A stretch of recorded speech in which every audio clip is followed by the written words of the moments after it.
Munambam judicial കമ്മീഷന്റെ പ്രവർത്തനം താൽക്കാലികമായി നിർത്തിവെച്ച സാഹചര്യത്തിൽ പ്രക്ഷോഭ പരിപാടികൾ ശക്തമാക്കാൻ ഒരുങ്ങി മുനമ്പം സമരസമിതി. കമ്മീഷനെ നിയോഗിച്ചപ്പോൾ പ്രശ്നപരിഹാരം വേഗത്തിൽ ഉണ്ടാകുമെന്നാണ് പ്രതീക്ഷിച്ചിരുന്നത്. മുനമ്പത്തെ ഭൂമിയെ സംബന്ധിച്ച് നിർണായക രേഖകൾ ലഭിച്ചപ്പോഴാണ് കമ്മീഷൻ പ്രവർത്തനം നിർത്തിവെക്കുന്നതെന്നും സമരസമിതി ഭാരവാഹികൾ പറഞ്ഞു. 3 മാസത്തിനുള്ളിൽ മുനമ്പം വിഷയം പഠിച്ച് റിപ്പോർട്ട് സമർപ്പിക്കുമെന്നായിരുന്നു ജസ്റ്റിസ് CN രാമചന്ദ്രൻ കമ്മീഷന്റെ ഉറപ്പുണ്ടായിരുന്നത്. ഇതിൽ വലിയ പ്രതീക്ഷയിലായിരുന്നു വഖഫ് അധിനിവേശത്തിനെതിരെ മുനമ്പത്ത് സമരം ചെയ്യുന്ന കുടുംബങ്ങളും. എന്നാൽ ഇപ്പോൾ കമ്മീഷൻ പ്രവർത്തനം താൽക്കാലികമായി നിർത്തിവെക്കുകയാണ്. മുനമ്പത്തെ ഭൂമി സംബന്ധിച്ച നിർണായക രേഖകൾ ലഭിച്ചപ്പോഴാണ് കമ്മീഷൻ പ്രവർത്തനം നിർത്തിവെക്കുന്നതെന്ന് സമരസമിതി ഭാരവാഹികൾ അറിയിച്ചു.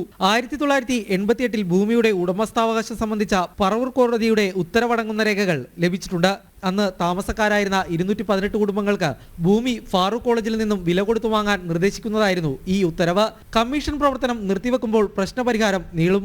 അതുകൊണ്ട് വിഷയത്തിൽ സർക്കാരിന്റെ അടിയന്തര ഇടപെടൽ ആവശ്യപ്പെട്ട് സമരം ശക്തമാക്കാനാണ് ജനങ്ങളുടെ തീരുമാനം. കമ്മീഷന്റെ പ്രവർത്തനത്തെ ചോദ്യം ചെയ്തുള്ള കേസ് ഹൈക്കോടതി തീർപ്പാക്കിയ ശേഷമാകും തുടർ നടപടികളെന്നായിരുന്നു ജസ്റ്റിസ് CN രാമചന്ദ്രൻ അറിയിച്ചത്. കേസ് പെട്ടെന്ന് തീർപ്പാക്കിയാൽ റിപ്പോർട്ട് വേഗത്തിൽ സമർപ്പിക്കുമെന്നും ജസ്റ്റിസ് CN രാമചന്ദ്രൻ പറഞ്ഞിരുന്നു. ജനം, കൊച്ചി.